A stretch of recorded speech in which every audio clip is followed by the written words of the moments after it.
എൻ്റെ സംശയം ശരിയായെന്ന് തോന്നുന്നു. പണം തരുന്ന കാര്യത്തിൽ ഒരു തീരുമാനം ഉണ്ടായിട്ട് വിളിക്കാമെന്നാണ് അനു പറഞ്ഞത്.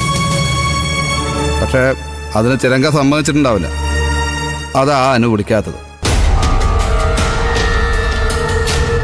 കുട്ടിയോട് അവൾക്ക് എന്തുമാത്രം സ്നേഹമുണ്ടെന്ന് ഇപ്പം നിങ്ങൾക്കൊക്കെ മനസ്സിലായല്ലോ. അനുവിനോട് പണം നിനക്ക് തരണ്ടെന്ന് ചിലങ്ക പറഞ്ഞാൽ അതിലൊരു തെറ്റുമില്ല. സ്വന്തം മക്കളെ കാശ് കൊടുത്ത് നിന്റെ കയ്യിൽ നിന്ന് വാങ്ങേണ്ടി വരുന്നത് എന്തൊരു ഗതികേടാ. പണം കിട്ടിയാലും ഇല്ലെങ്കിലും നിങ്ങളുടെ വഴക്കൊന്ന് തീർന്ന് എല്ലാവരും സമാധാനമായിട്ട് കഴിഞ്ഞാൽ മതിയായിരുന്നു. എന്റെ പ്രാർത്ഥന മുഴുവൻ അങ്ങനെ സംഭവിക്കണമെന്നാ. ഇവനെ പോലെ ഒരുത്തന്റെ കൂടെ എങ്ങനെ സമാധാനത്തോടെ ജീവിക്കാനാ? അനുവാണല്ലോ വിളിക്കുന്നത്. ഹലോ. ഹലോ. ഞാൻ പറഞ്ഞ കാര്യം എന്ത് തീരുമാനിച്ചു വിനയ? കട തുടങ്ങാനുള്ള പണം തന്നാ കുഞ്ഞുങ്ങളെ വിട്ടു തരുമോ?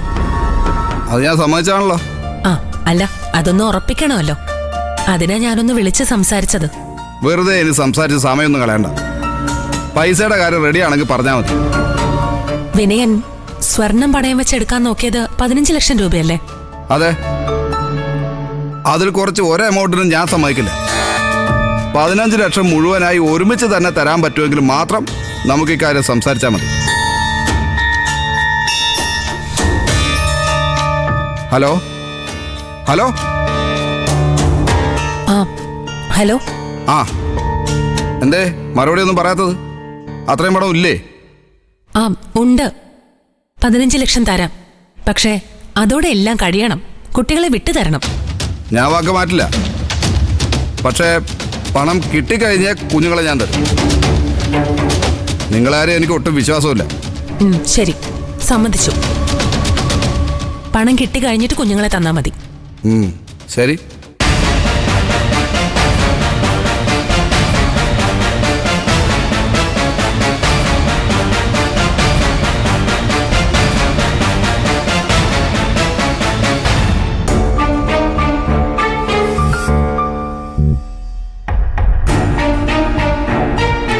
അനു പണം തരാമെന്ന് പറഞ്ഞു. അത് തന്നിട്ട് കുഞ്ഞുങ്ങളെ തരാമെന്ന് ഞാനും പറഞ്ഞു. കുഞ്ഞുങ്ങൾ ഇവിടെ ഉള്ളപ്പോ ചേരു തിരിച്ചു വരുമെന്നൊരു പ്രതീക്ഷ എനിക്കുണ്ടായിരുന്നു. ഇനിയിപ്പോ അതുമില്ല.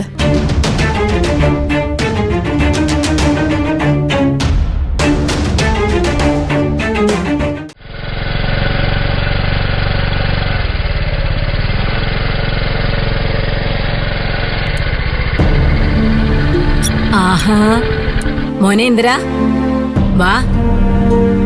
അനു, ദാ ഇന്ദിരൻ വന്നിട്ടുണ്ട്. വാ മോനെ, കേറുവാ. അനു. അച്ഛനില്ലേനു? അച്ഛൻ ദയേ ശബരിയുടെ വീട്ടിൽ കൊണ്ടുവിടാൻ വേണ്ടി പോയി. ആണോ? അപ്പോ വരാൻ താമസിക്കായിരിക്കുമല്ലേ? അറിയില്ല. അവിടെ രാമനാഥൻ സാർ ഉള്ളതല്ലേ. സംസാരമൊക്കെ കഴിഞ്ഞ് വരുമ്പോ ചിലപ്പോ താമസിക്കാൻ സാധ്യതയുണ്ട്.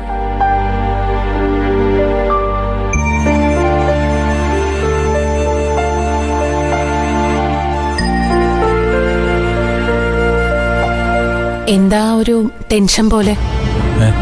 എന്തെങ്കിലും പ്രശ്നമുണ്ടോ? അത് ബാക്കി 10 ലക്ഷം രൂപ എന്ന് റെഡിയാക്കാന്ന് പറഞ്ഞിരുന്നു. അത് ശരിയായില്ല. പ്രതിഭയുടെ സ്വർണം പണയം വെച്ച് സത്യം കാശ് റെഡിയാക്കാന്ന് പറഞ്ഞിരുന്നതാ. പക്ഷെ അതിൽ ചില തടസ്സങ്ങൾ വന്നു. അതുകൊണ്ട് 10 ലക്ഷം രൂപ തരാൻ എനിക്ക് കുറച്ചുകൂടി സമയം വേണം.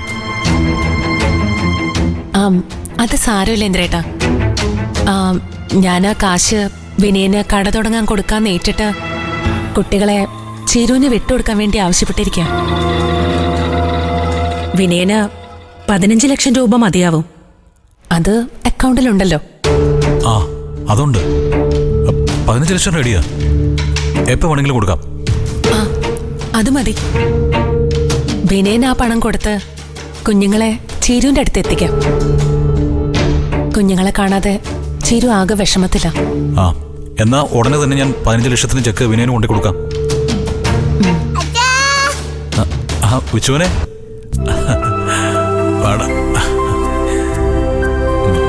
എന്നാലും ഈ വിനയന്റെ വല്ലാത്തൊരു സ്വഭാവം തന്നെയാ. അത് അവന്റെ കുഞ്ഞുങ്ങൾ തന്നെയല്ലേ? ഓ, ഇതൊക്കെ കഷ്ടമാണ്. ഓരോ മനുഷ്യര് ഓരോ സ്വഭാവമല്ലേ ഭാനുമേ, നമുക്ക് എന്ത് ചെയ്യാൻ പറ്റും? ആ, അതും ശരിയാ. ഓ, ആ കുഞ്ഞുങ്ങളുടെ കാര്യം ഓർക്കുമ്പോഴാ സങ്കടം. അവൻ അവരെ മര്യാദയ്ക്ക് നോക്കുകയൊന്നുമില്ല. അല്ലായിരുന്നെങ്കിൽ അവനിങ്ങനെ പണം കൊടുക്കേണ്ട കാര്യമുണ്ടായിരുന്നോ? ഇതിനിടയിൽ എങ്ങനെയെങ്കിലും അവരെ വിളിച്ചോണ്ട് വന്നേ പറ്റൂ.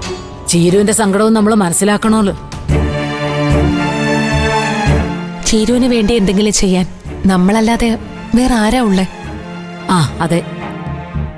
പരസ്പരം സഹായിക്കാൻ കൂടപ്പറപ്പുകൾക്ക് മനസ്സുണ്ടാവണം. അത് അനുവിനുണ്ട്. എല്ലാം ശരിയാവുന്ന ഒരു ദിവസം വരും. അതുവരെ നമ്മളെല്ലാം അനുഭവിച്ചേ പറ്റൂ. ആ ഒരു പ്രതീക്ഷയിൽ ജീവിതം ഇങ്ങനെ മുന്നോട്ട് പോട്ടെ. അങ്ങനെ ഒരു ദിവസമൊന്നും ഒരിക്കലും വരാൻ പോകുന്നില്ല ഭാനുമേ. ജീവിതം ഇത്രയും നാൾ എങ്ങനെയൊക്കെ ആയിരുന്നോ അതുപോലെ തന്നെയാവോ ഇനിയും ഉണ്ടാവോ? അനു പറഞ്ഞത് ശരി. പ്രശ്നങ്ങളും പ്രതിസന്ധികളും ഒന്നും ഒരിക്കലും തീരാൻ പോകുന്നില്ല. നമ്മളതിനൊക്കെ തരണം ചെയ്യാൻ പഠിച്ചുകൊണ്ടിരിക്കുക. പിന്നെ എന്തെങ്കിലും ഒരു ദിവസം എല്ലാം ശരിയാവുമെന്ന് പ്രതീക്ഷിക്കുക.